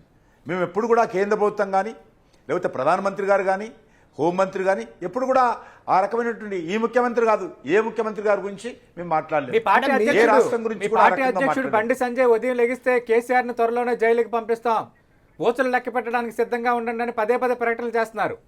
అంటే ఇది ఓన్లీ పార్టీ కార్యకర్తలను ఉత్సాహపరచడానికే ఈ విధంగా చేస్తున్నారనుకోవాలి బట్టి? సీరియస్నెస్ లేదా? నేను ఇప్పుడు చెప్పాను కదా, మీరు అర్థం చేసుకోలేదు. నేను ఇప్పుడు చెప్పింది మీకు అర్థం కాలా. మీరు ఈ రకంగా అనేక విషయాల్లో కొన్ని పొరపాట్లు, అవినీతి జరుగుతూ ఉంది. మా ప్రభుత్వం వస్తే దర్యాప్తు చేస్తామనే విషయం చెప్పారు ఆయన. దర్యాప్తు చేస్తే తప్పకుండా శిక్ష అనుభవించాల్సి వస్తుంది. ఎవరైనా సరే న్యాయస్థానం జైలుకు పంపాలంటే నేనో నువ్వో కాదు, అల్టిమేట్గా న్యాయస్థానం ఉంటుంది. న్యాయస్థానం ముందు కొత్తగా వచ్చేటువంటి భారతీయ జనతా పార్టీ ప్రభుత్వం ఈ వివరాలన్నిటిపైన ప్రభుత్వం మీద ముందుకెళ్తుంది. ఇప్పుడు మీ కేంద్ర ప్రభుత్వం అవినీతి చిట్టా కూడా కేసీఆర్ సేకరిస్తున్నారు. చిట్టా బయటకు వస్తుంది, కేసీఆర్ దగ్గరికి వస్తుందని చెప్తున్నారు. రాఫెల్ డీల్పై చాలా ఆరోపణలు చేశారు. ఈ అవినీతికి మీరు ఎలాంటి సంజాయిషి ఇచ్చుకుంటారు? త్వరలోనే చిట్టా బయట పెడతామంటున్నారు ఆయన. తప్పకుండా స్వాగతం పలుకుతా ఉన్నా నేను. మా అవినీతి చిట్ట బయట పెట్టాలా, పొరపాటు చేస్తే మమ్మల్ని శిక్షించాలా, మాకు ఏ రకమైనటువంటి భేషజాలు లేవు. మేమంటూ పొరపాటు చేస్తే, మేము ఏదైనా ఒక సాగునీటి ప్రాజెక్టులో కమిషన్ తీసుకుంటే, ఏదైనా ఒక డిఫెన్స్ ప్రాజెక్టులో కమిషన్ తీసుకుంటే, లేకపోతే ఎక్కడైనా పక్షపాతంగా ఉంటే డెఫినెట్గా మా చిట్టా బయట పెట్టాల్సిందే. మాకు శిక్ష పడే విధంగా కేసీఆర్ గారు ప్రధానమంత్రి ప్రయత్నం చేయాల్సిందే. అంటే కిషన్ రెడ్డి గారు మాకు ఏ రకమైనటువంటి భయం లేదు. అంటే ఫెడరల్ స్ఫూర్తికి వ్యతిరేకంగా మేము ఎక్కడ వ్యవహరిస్తున్నామని, అంటే బీజేపీ ఏతర పార్టీలు అధికారంలో ఉన్న రాష్ట్రాల్లో నిధుల విషయంలో వివక్ష చూపుతున్నారు, రావాల్సిన ఏరియాస్ విషయంలో వివక్ష చూపుతున్నారు, ఇవ్వాల్సిన ప్రాజెక్టుల విషయంలో వివక్ష చూపుతున్నారు. నిన్న మొన్నటి సివిల్ సర్వీస్ అధికారుల సర్వీస్ రూల్స్ మార్పుతో కానీ, అలాగే విద్యుత్ సంస్కరణలు ఖచ్చితంగా అమలు చేయాలని ఒత్తిడి తేవడం కానీ, ఇదంతా ఫెడరల్ స్ఫూర్తికి విఘాతం కలిగించేదని ఒక కేసీఆర్ మాట్లాడుతుంది కదా, చాలా రాష్ట్రాల ముఖ్యమంత్రులు మాట్లాడుతున్నారు. ఎక్కడ కూడా విద్యుత్ సంస్కరణ అమలు చేయాలని నిర్ణయం ఇంతవరకు ఎక్కడ కాలేదు. దయచేసి నేను మీ ద్వారా కూడా మరొకసారి చెప్తున్నాను, తప్పుడు ప్రచారం చేసి రైతులను భయపెట్టించొద్దు. ఎక్కడ కూడా భారతీయ జనతా పార్టీ తరఫున ఒక కేంద్ర మంత్రిగా, నేను ఒక కేబినెట్ మినిస్టర్గా, కేంద్ర ప్రభుత్వంలో భాగస్వామిగా తెలంగాణ రైతులకు కానీ మొత్తం దేశంలో ఉన్న రైతులకు కానీ చేస్తున్నాను. మీటర్లు పెట్టాల్సినటువంటి అవసరం లేదు. మీటర్లు పెట్టాలా పెట్టకూడదా రాష్ట్ర ప్రభుత్వ పరిధిలో అంశం, అది కేంద్ర ప్రభుత్వానికి సంబంధించిన అంశం కాదు. ఎవరిని కూడా ఒత్తిడి చేయడం కానీ, ఎవరిని కూడా ఖచ్చితంగా పెట్టాలనేటువంటి చట్టం చేయడం కానీ కేంద్ర ప్రభుత్వం చేయదు. ఇది చాలా స్పష్టంగా మీకు చెప్తా ఉన్నాను. అంటే త్వరలో వ్యవసాయ పంపు సెట్లకు విద్యుత్ మీటర్లు పెడతారు. ప్రాజెక్టుల విషయంలో విద్యుత్ మీటర్లు పెట్టిన తర్వాత రైతులకు వివిధ పథకాల కింద వచ్చే సబ్సిడీలు పెట్టరు. పాయింట్అవుట్ చేస్తున్నాం. పెట్టాల్సిన అవసరం లేదు. అనేక రకాలుగా మాట్లాడతారు, మొండి పదాలు తొండి చేస్తారు కదా, తొండి అంటారు తెలంగాణలో. ఈ ముఖ్యమంత్రి గారు కానీ టీఆర్ఎస్ పార్టీ కానీ తొండి ఆట ఆడుతా ఉన్నది ఈరోజు భారతీయ జనతా పార్టీ పట్ల, కేంద్ర ప్రభుత్వం పట్ల. ఇప్పుడే కాదు, గతంలో కూడా వీళ్ళకి అలవాటు. ఏ రకమైనటువంటి భాష ద్వారా తొండి ఆట ఆడి ఈరోజు ప్రజలను మభ్యపెట్టేటువంటి ప్రయత్నం చేస్తూ ఉన్నారు. నేను చాలా స్పష్టంగా చెప్తా ఉన్నాను. మా యొక్క విద్యుత్ శాఖ మంత్రి కూడా చెప్పాడు కేంద్రం నుంచి, మీటర్లు పెట్టాల్సినటువంటి బాధ్యత మాది కాదు, మేము అడగము, పెట్టుకోవాలి లేదా వాళ్ళ ఇష్టం. కొన్ని రాష్ట్రాల్లో ఉన్నాయి, ఇక్కడ లేదు, ఆంధ్రప్రదేశ్లో కూడా లేదు, పెట్టాల్సిన అవసరం లేదు. కిషన్ రెడ్డి గారు, ధాన్యం కొనుగోళ్లు అనేది ఒక ఇంపార్టెంట్ అంశంగా మారింది తెలంగాణలో. గత సీజన్లో మీరు చూశారు ఎంత ఇబ్బంది రైతులు పడ్డారు. ధాన్యం కొనుగోళ్లపై కేంద్రం రాష్ట్రం మధ్య ఎంత యుద్ధం జరిగింది. రానున్న సీజన్లో ఎలాంటి పరిస్థితి ఉండబోతుంది? ధాన్యం కొనుగోలులో ఇప్పటి వరకు కూడా కేంద్ర ప్రభుత్వము ఎక్కడ కూడా ఏ రకమైనటువంటి ఇబ్బంది రైతులకు పెట్టలేదు. ధాన్యం కొనుగోలు విషయంలో సీజన్ కానీ అంతకుముందు సీజన్ కానీ ఇంకా కేంద్ర ప్రభుత్వానికి ఇవ్వలేదు రాష్ట్ర ప్రభుత్వం. కొనాల్సింది రాష్ట్ర ప్రభుత్వము, ఇవ్వాల్సింది రాష్ట్ర ప్రభుత్వము, డబ్బులు చెల్లించాల్సింది రాష్ట్ర ప్రభుత్వం. గతంలో 3,000 కోట్లు లోపల ఈ యొక్క ధాన్యం కొనుగోలు మీద కేంద్ర ప్రభుత్వం తెలంగాణలో ఖర్చు పెట్టింది. ఇప్పుడు బియ్యం ఒక కిలో కూడా కొనమని కేంద్రం స్పష్టంగా చెప్పింది. తెలంగాణలో ఉన్నదే ఇప్పుడు బియ్యం. గతంలో 3,000 కోట్ల రూపాయలు ఖర్చు పెట్టేది ధాన్యం కొనుగోలు కోసం. ఇప్పుడు మేము 26,000 కోట్ల రూపాయలు ఖర్చు పెడతా ఉన్నాం. రైతులు డబల్ అయ్యారు ఇప్పుడు సంఖ్య, కొంటా ఉన్నాం. కాబట్టి రాష్ట్ర ప్రభుత్వం ఒక్క రూపాయి, ఒక న్యాయ పైసా కూడా, ఇంట్రెస్ట్ కూడా మేమే ఇస్తాం. 100% గోనె సంచులు కానీ, దారం కానీ, సుతిలు అంటారు దాన్ని తెలంగాణ భాషలో, సుతిలు అంటారు, దానికి కానీ, బస్తా వేయడానికి కానీ, బస్తా ట్రాన్స్పోర్ట్ చేయడానికి కానీ, లోడ్ చేయడానికి కానీ, అన్లోడ్ చేయడానికి కానీ ఎవ్రీ పైసా కేంద్ర ప్రభుత్వమే భరిస్తుంది. రాష్ట్ర ప్రభుత్వం 1 రూపాయి ఖర్చు పెట్టదు. ఎక్కడ కూడా ఈ రోజు వరకు కేంద్ర ప్రభుత్వము ఏ విషయంలో కూడా ఈ రాష్ట్రంలో మేము కొనుగోలు చేయము అని చెప్పలేదు.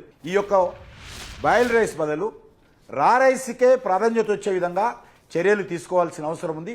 దానికి ప్రయత్నం చేయాలని చెప్పాను తప్ప మేము బియ్యం కొనమని ఎక్కడ కూడా చెప్పలేదు. ఎందుకంటే ఈరోజు వెస్ట్ బెంగాల్ తగ్గిపోయింది, అక్కడ వాళ్ళే ప్రొడక్షన్ చేసుకుంటున్నారు. కేరళలో వాడతారు, వాళ్ళే ప్రొడక్షన్ చేసుకుంటున్నారు. తమిళనాడులో కొన్ని జిల్లాలు ఉన్నాయి, వాళ్ళే ప్రొడక్షన్ చేసుకున్నారు. ఎక్సెస్ ప్రొడక్షన్ వాళ్ళే చేసుకున్నప్పుడు మన బియ్యం ఎవరు కొనరు, తెలంగాణ బియ్యం. తెలంగాణలో సమస్య ఉప్పుడు బియ్యం సమస్య కదా, దాని వల్లే కదా, బాయిల్డ్ రైస్ వల్లే కదా వస్తుంది సమస్య అంతా. అది మీరు కొనము అనడం వల్లే కదా సమస్య వచ్చిందని రాష్ట్ర ప్రభుత్వం చెప్తుంది. నేను అదే అంటున్నాను, కొనము అనేది ఎందుకు చెప్తున్నాము విషయం మీరు చెప్పాను చాలా స్పష్టంగా. మొత్తం గోడౌన్లలో పేరుకపోతా ఉన్నాయి, ఎవ్వరూ తినడం లేదు. నెంబర్ 1. నెంబర్ 2, రైతులను చైతన్యం చేసి సీడ్ ఏదైతే ఇస్తున్నామో సీడ్ మార్పిడి జరగాల. ఆంధ్రలో కూడా రాష్ట్ర ప్రభుత్వం సహకరించి ఈరోజు బియ్యాన్ని కొనుగోలు చేస్తూ ఉంది, రైస్ పంపిణీ చేస్తూ ఉంది. కాబట్టి ఆంధ్రప్రదేశ్లో లేని సమస్య తెలంగాణకు ఎందుకు వస్తూ ఉన్నది? తెలంగాణకు ఎందుకు ఆ రకంగా భారతీయ జనతా పార్టీ పైన అంత మొత్తం రోడ్ల మీద వచ్చి ధర్నాలు చేసి మంత్రులు కూడా ధర్నాలు చేయాల్సిన పరిస్థితి వచ్చింది? తెలంగాణపై ప్రధాని మోదీ చేసిన తాజా వ్యాఖ్యలతో టీఆర్ఎస్కు ఒక అస్త్రం దొరికింది. తెలంగాణలో బీజేపీ ఎదుగుదల అవకాశాలపై ప్రధాని మోదీ నీళ్లు చల్లారు. ఇది మీ పార్టీలో కూడా చర్చ జరుగుతుంది అంటున్నారు, వాస్తవం కాదా? మీరు దయచేసి ఒకసారి ఆయన ఉపన్యాసం వినండి. కేంద్ర ప్రభుత్వంలో కాంగ్రెస్ పార్టీ అధికారంలో ఉన్నప్పుడు ఏ రకంగా గత అనేక సంవత్సరాలుగా కొన్ని విషయాలు, కొన్ని సంఘటనలు ఏ రకంగా చేసిందో అది ఉదాహరించారు ఆయన. ఈరోజు తెలంగాణ కూడా 1200 మంది చనిపోయిన తర్వాత బిల్లు పెట్టారు. ఆ బిల్లు పెడితే కూడా కాంగ్రెస్ పార్టీ వాళ్ళే మరి కారం నీళ్లు జరారు. కాంగ్రెస్ పార్టీ వాళ్ళే స్పీకర్ దగ్గరికి వెళ్ళి కాగితాలు లాక్కున్నారు. కాంగ్రెస్ పార్టీ వాళ్ళే బిల్లు పెట్టకుండా అడ్డుకున్నారు. ఈ ఉద్దేశంతో వారు అన్నారు, చెప్పారు, అదే విషయంలో చెప్పారు, తెలంగాణ ఏర్పాటు కానీ తెలంగాణ రావడం కానీ నేను వ్యతిరేకం కాదు అని చెప్తూ కాంగ్రెస్ పార్టీ ఏ రకంగా చేసిందో ఓకే ఆ విషయం చెప్పారు. అది కాంగ్రెస్ పార్టీ వైఫల్యము. మేము 125 మంది భారతీయ జనతా పార్టీ సభ్యులు ఉన్నారు. మేము ఎక్కడ కూడా తెలంగాణ బిల్లుకి మేము సపోర్ట్ చేశాం. వాళ్ళు డివైడ్ అయ్యారు. వాళ్ళ ప్రభుత్వంలో కనీసం వాళ్ళ ఎంపీలను కూడా మరి ఏకాభిప్రాయంతో తీసుకొచ్చి ఈ యొక్క తెలంగాణ బిల్లుకు సమర్థన తేలేదు మీరు అనే విషయాన్ని చెప్పారు. అది కూడా మాట్లాడుకుంటే ఎట్లా అవుతుందండి? అంటే కిషన్ రెడ్డి గారు ప్రధాన ఉద్దేశం ఏమైనా కావచ్చు, తలుపులు మూసి పెప్పర్ స్ప్రేలు కొట్టి తెలంగాణ విభజన బిల్లును ఆమోదించి చేసుకున్నారని వ్యాఖ్య చేసినప్పుడు మీరెందుకు అప్పుడు ఆ బిల్లును మద్దతు పలికారు? భారతీయ జనతా పార్టీ కూడా మద్దతు తెలిపింది కదా. అదే చెప్తున్నామండి. మీరు ఒక మాట వినాలి. మేము కూడా ప్రభుత్వంలో ఉన్నప్పుడు 3 రాష్ట్రాలు ఏర్పాటు చేసాం చెప్పారు ఆయన. అప్పుడు కూడా మేము ఉన్నప్పుడు ఎక్కడ లేదు, అందరినీ శాంతపరిచాము. ప్రశాంతమైనటువంటి వాతావరణంలో 3 రాష్ట్రాలు ఏర్పాటు చేశాము. వాజ్పేయి గారు, మీరు ఒక రాష్ట్రాన్ని ఏర్పాటు చేస్తే ఇంత గందరగోళం చేసి రెచ్చగొట్టి ప్రజలు ఈరోజు బిల్లు కూడా డోర్లు మూసేసి చేశారు. కాబట్టి మీరు కాంగ్రెస్ పార్టీ ఈ రకమైనటువంటి కార్యక్రమాలకు గత స్వాతంత్రం వచ్చినప్పటి నుంచి కూడా అనేక సార్లు చేసింది అని చెప్పడానికి ఒక ఉదాహరణ తప్ప అది తెలంగాణ నేపథ్యంలో చెప్పలే, కాంగ్రెస్ నేపథ్యంలో చెప్పారు. మీరు కూడా అర్థం చేసుకోవాలి. అంటే ఇప్పుడు ఇంకొక తెలంగాణ ఏర్పాటు విషయంలో కానీ తెలంగాణ రాష్ట్ర అభివృద్ధి విషయంలో కానీ 3 రాష్ట్రాలు ఇచ్చినప్పుడు తెలంగాణ ఎందుకు ఇవ్వలేదు? అది బీజేపీ లోపమే అని ఇటు టీఆర్ఎస్ కాంగ్రెస్ మీపై దాడి ప్రారంభించాయి. దీనికేం చెప్తారు? అప్పుడు కూడా తెలంగాణలో రాష్ట్రాల నుంచి అసెంబ్లీల నుంచి తీర్మానం వచ్చింది, మన రాష్ట్రం నుంచి రాలేదు. మీరు అర్థం చేసుకోవాలి. ఆ రాష్ట్రాలను కూడా ఏకాభిప్రాయానికి వచ్చాయి. రాష్ట్ర అసెంబ్లీలో తీర్మానం చేశారు, తీర్మానం చేసి పంపించారు. కాబట్టి అప్పుడు జరిగింది ప్రశాంతంగా. అంటే కిషన్ రెడ్డి గారు, మీరు చాలా సందర్భాల్లో టీఆర్ఎస్ కుటుంబ పాలన అంటున్నారు, కానీ కొందరు ప్రస్తావిస్తున్న అంశాలు ఏంటంటే పంజాబ్లో కుటుంబ పాలన చేసిన అకాలీదళ్తో బీజేపీ చేతులు కలిపింది, అలాగే ముంబైలో శివసేన, కర్ణాటకలో జేడీఎస్లతో గతంలో ఎందుకు కలిశారు? అంటే కుటుంబ పాలన చేసే రాజకీయ పార్టీలతో పొత్తుల కోసం, అవసరాల కోసం కలిసినప్పుడు కుటుంబ పాలన గుర్తుకు రాదన్న ఒక ప్రశ్న తలెత్తుంది. వాస్తవమే మీరు అనేది. బట్ భారతీయ జనతా పార్టీ ఒక విధానపరంగా కుటుంబ రాజకీయాలను వ్యతిరేకిస్తాం. మేము కుటుంబ రాజకీయాలను వ్యతిరేకిస్తాం కాబట్టి ఈరోజు ఒక్కొక్కటి అకాలీదళ్ కావచ్చు, శివసేన కావచ్చు మన నుంచి దూరం అయ్యాయి. కాబట్టి ఖచ్చితంగా రానున్న రోజుల్లో కుటుంబ రాజకీయాలు ఈ ప్రజాస్వామ్య వ్యవస్థకు డాక్టర్ బాబాసాహెబ్ అంబేద్కర్ రూపకల్పన చేసినటువంటి రాజ్యాంగం విషయంలో కానీ ప్రజాస్వామ్య వ్యవస్థ కానీ ఏమాత్రం మంచిది కాదు. నేను, నా తర్వాత నా కొడుకు, నా తర్వాత నా బిడ్డ, నా తర్వాత నా అల్లుడు, నా తర్వాత ఇంకో కొడుకు, ఈ రకంగా ఇలాంటి రాజకీయాలు దేశంలో ఉండకూడదు అనేది ఈరోజు మా ప్రధానమంత్రి నరేంద్ర మోడీ గారు కానీ భారతీయ జనతా పార్టీ కానీ ఈరోజు మేము ఈ కుటుంబ వ్యవస్థ, ఫ్యామిలీ వ్యవస్థ పైన, కుటుంబ రాజకీయాల పైన మేము యుద్ధం చేస్తా ఉన్నాం. తప్పకుండా ఎవరైనా సరే కానీ ఒక విధానపరం, ఒక టీఆర్ఎస్ మీద కాదు పోరాటం ఇది. టీఆర్ఎస్ మీద గానో లేకపోతే అకాలీదళ్ మీదనో శివసేన మీదనో పోరాటం కాదు, ఒక విధానపరమైనటువంటి ఆలోచన మాది. భారతీయ జనతా పార్టీగా దయచేసి ఈ కుటుంబ రాజకీయాలకు వ్యతిరేకంగా మనం ఫైట్ చేయాల్సిన అవసరం ఉంది. ఈరోజు మా పార్టీ అధ్యక్షుడు ఉన్నాడు జగత్ ప్రకాష్ నడ్డా గారు. అంతకుముందు మా పార్టీకి వేరే వారు అధ్యక్షులుగా ఉన్నారు. ఇప్పుడు నేను అమిత్ షా గారు అధ్యక్షులుగా ఉన్నారు. నడ్డా గారి తర్వాత ఎవరు వస్తారో భగవంతుని కూడా తెలియదు, నాకు కూడా తెలియదు, నడ్డా గారికి కూడా తెలియదు, మా యొక్క ప్రధానమంత్రి గారు కూడా తెలియదు ఎవరు ప్రధానమంత్రి. అదే మీరు మిగతా పార్టీలు చూడండి. ఈరోజు కేసీఆర్ గారి తర్వాత ఎవరు వర్కింగ్ ప్రెసిడెంట్ పనిచేసే ప్రెసిడెంట్ పెట్టుకున్నారు. ఆయన ప్రెసిడెంట్ అవుతారు. ఎవరు ముఖ్యమంత్రి అవుతారో ఆల్రెడీ మంత్రులు చెప్తా ఉన్నారు రోజు. అదేవిధంగా అన్ని పార్టీలు కూడా డిఎంకే తీసుకున్నా, అన్ని పార్టీలు తీసుకున్నా ముఖ్యమంత్రి అవుతారని నేను ఖచ్చితంగా మార్పు, తెలంగాణ ప్రజలు మార్పు కోరుకుంటున్నారు. తెలంగాణ ప్రజలు చాలా చైతన్యమైనటువంటి ప్రజలు, తెలంగాణ ప్రజలు ఉద్యమాల నేపథ్యంలో వచ్చినటువంటి వాళ్ళు. ఖచ్చితంగా రానున్న రోజుల్లో తెలంగాణ ప్రజలు ఏ రకమైనటువంటి రాజకీయాలు కావాలనుకుంటున్నారో ఇప్పటికే చూశారు. ఏ రోజు మీరు పోలీసులతోటో డబ్బులతోటో అధికార దుర్వినియోగంతోటో తిరిగి అధికారంలో రావాలి, ప్రజలను తొండి చేసి మభ్యపెట్టి ఈరోజు రాష్ట్రం అంతా బంగారం తెలంగాణ అయిపోయిందని చెప్పి నాకైతే అర్థం కాలేదు ఎక్కడ బంగారు తెలంగాణ అయిందో. బంగారు కుటుంబం మాత్రమైంది, బంగారు తెలంగాణ అయిందో కాలేదు, కానీ బంగారు కుటుంబం మాత్రం చేసుకున్నారు ఆయన. అంటే కిషన్ కాబట్టి రెడ్డి గారు అన్నారు, బంగారు తెలంగాణ శివసేన అయిపోయింది, కానీ ఇప్పుడు బంగారు భారత్ చేస్తా అని చెప్పి అలాగే అకాలీదళ్ కానీ కుటుంబ రాజకీయాల నేపథ్యంలోనే దూరం పెట్టామని. కానీ శివసేనకు మీకు పవర్ షేరింగ్ లో వచ్చిన అగాధం కదా చివరి నిమిషంలో మారింది. అలాగే వ్యవసాయ చట్టాలకు సంబంధించి పంజాబ్ రైతుల ఆందోళన నేపథ్యంలో కదా అకాలీదళ్ దూరం అయింది. గుర్తుపెట్టుకోండి, కొంత మా పార్టీ ఇంటర్నల్ వ్యవహారం కాదు. శివసేన ఎట్లా నడపాలో మేము నిర్ణయం చేసుకుని మేము అజమాయిష్ చేయము. అదేవిధంగా అకాలీదళ్ ఎట్లుండాలో బీజేపీ అజమాయిష్ చేయదు. అది గుర్తుపెట్టుకోండి, వాళ్ళ పార్టీ విధానాలు వారు. రెండోది, ఈరోజు రైతులకు సంబంధించి ఇది కూడా మాట్లాడారు గౌరవ ముఖ్యమంత్రి గారు. అది ఇంటాలరెన్స్ అంటారు మమ్మల్ని. ఎవరండి ఇంటాలరెన్స్? మేము ఒక సంవత్సరన్నర పాటు రైతులు ఆందోళన చేస్తే రైతులకు ప్రతిరోజు వాటర్ ఇవ్వడము, ప్రతిరోజు శానిటేషన్ ఇవ్వడము, ఉచితంగా కరెంట్ ఇవ్వడము, రైతులకు సంబంధించి అన్ని రకాలుగా రైతులు ఆందోళన చేస్తున్నారు. కాబట్టి ఎందుకంటే మేము తీసుకొచ్చినటువంటి చట్టము ఒక పంజాబ్కు పరిమితమైన చట్టం కాదు, దేశమంతా రైతులకు ఉపయోగపడేటువంటి చట్టం. అంటే రైతులకు మేలు చేసే చట్టాలని ఇప్పటికీ చెప్తున్నారు కదా, భవిష్యత్తులో మళ్ళీ ఆ చట్టాలు వచ్చే అవకాశం ఉందా? రైతులు కావాలనుకుంటే చేస్తాం, లేకపోతే లేదు. కిషన్ రెడ్డి గారిగా రాష్ట్ర రాజకీయాలకు వద్దాం కొద్దిసేపు. రాష్ట్రంలో బీజేపీ పార్టీ అనేది బలోపేతమైంది, చాలా ఎన్నికల్లో గెలిచామని మీరు చెప్తున్నారు. అయితే అవన్నీ కూడా మనం ఒకసారి గమనిస్తే దుబ్బాకలో టీఆర్ఎస్ పార్టీ నుంచి వచ్చిన రఘునందన్ గెలిచారు, హుజరాబాద్లో అదే టీఆర్ఎస్ నుంచి వచ్చిన ఈటెల రాజేందర్ గెలిచారు. అంతేగాని మీ బీజేపీ వాళ్ళు అంటే వేరే పార్టీ నాయకులను తీసుకొని బలోపేతమయ్యే ఆలోచన ఏమైనా చేస్తుందా బీజేపీ? నేను ఈ విషయంలో పూర్తి వ్యతిరేక అభిప్రాయంతో ఉన్నాను. నాయకులు వస్తేనే నాయకులు వెనుక ప్రజలు వస్తారనుకోవడం చాలా తప్పు. ఈరోజు ఆంధ్రలో కాంగ్రెస్ పార్టీ నాయకులు లేక ఓడిపోయిందా? తెలంగాణలో కాంగ్రెస్ పార్టీ నాయకులు లేక ఓడిపోయిందా? కాబట్టి ప్రజలు జనతా పార్టీ ఏ రకంగా గెలిచింది? మొత్తం ఇందిరాగాంధీ, ఇందిరా అంటే ఇండియా, ఇండియా అంటే ఇందిరా అన్నటువంటి నినాదం నుంచి ఆ రోజు కాంగ్రెస్ పార్టీ పూర్తిగా కేంద్ర మంత్రులందరూ ఓడిపోయారు. కాబట్టి ప్రజల్లో మార్పు రావాలి తప్ప నాయకులు మారినంత ద్వారా మార్పు వస్తుంది అనుకోవడం నేను ఏకీభవించను. ఈరోజు నాయకత్వం అనేది ప్రజల నుంచి పుట్టుకొస్తారు. వాస్తవం రాజేందర్ గారు కానీ లేకపోతే రఘునందన్ గారు చాలా రోజుల క్రితమే మా పార్టీ తరఫున పార్లమెంట్కి పోటీ చేశారు, మా పార్టీ తరఫున ఎంపీలకు పోటీ చేశారు 2 సార్లు, 3వ సారి గెలిచారు, అది వేరే విషయం. లేకపోతే ఈటెల రాజేందర్ గారు ఒక ప్రత్యేక పరిస్థితుల్లో ఈటెల రాజేందర్ గారిని ఆయన పార్టీలో ప్రశ్నిస్తుంటే ఆయన బయటికి నెట్టివేయబడ్డాడు. కాబట్టి ఆయనకు అన్యాయం జరిగినటువంటి భావన తెలంగాణ ప్రజల్లో ఉంది. కాబట్టి మేము చేసినటువంటి విషయం వాస్తవమే, భారతీయ జనతా పార్టీ చేసింది కరెక్టే అని చెప్పి ప్రజలు హుజరాబాద్లో ఆమోద ముద్ర కూడా వేశారు.